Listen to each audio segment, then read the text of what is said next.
L'île de la Cité, en plein cœur de Paris, au milieu de la Seine.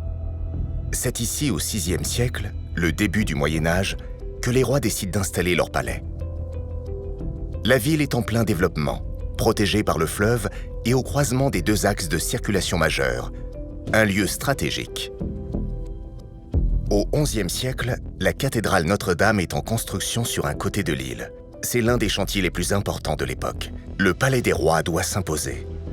Sur l'autre côté de l'île, c'est-à-dire à la partie orientale, il y a la cathédrale. Il y a donc le pouvoir épiscopal.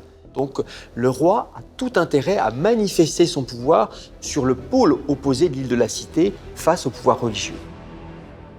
C'est sous le règne de Louis IX que le palais va affirmer sa puissance face au pouvoir religieux, grâce à un événement extraordinaire. Saint Louis, donc le grand roi de France entre 1226 et 1270, a un moment dans son histoire, dans son règne, une idée extraordinaire. Il acquiert les reliques de la Passion du Christ.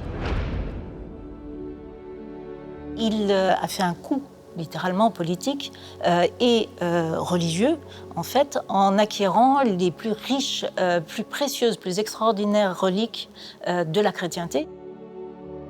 La plus précieuse des reliques, c'est la couronne d'épines du Christ. L'acquisition de la couronne d'épines a une fonction éminemment politique, puisqu'elle est de faire de Paris une nouvelle Jérusalem. Et il décide de disposer ces reliques dans l'enceinte de son palais, dans un sanctuaire qui leur serait particulièrement réservé.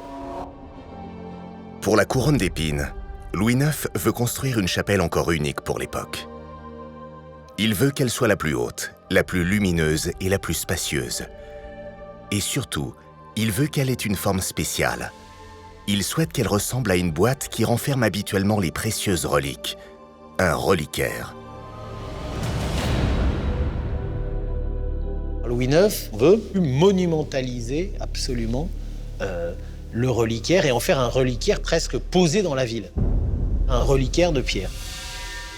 Saint Louis, effectivement, va faire inventer par l'architecte qui a bâti la Sainte-Chapelle une forme d'architecture nouvelle. On doit bien comprendre qu'à cette époque, il n'y avait pas tous les supports que l'on connaît aujourd'hui pour diffuser des idées. C'est pourquoi les formes des bâtiments avaient un sens que les gens pouvaient comprendre et interpréter.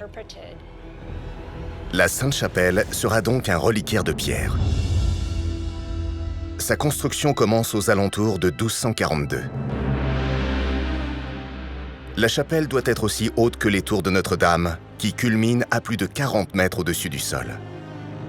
Mais comment construire un tel édifice dans un lieu aussi restreint et sur le sol humide et instable de l'île ?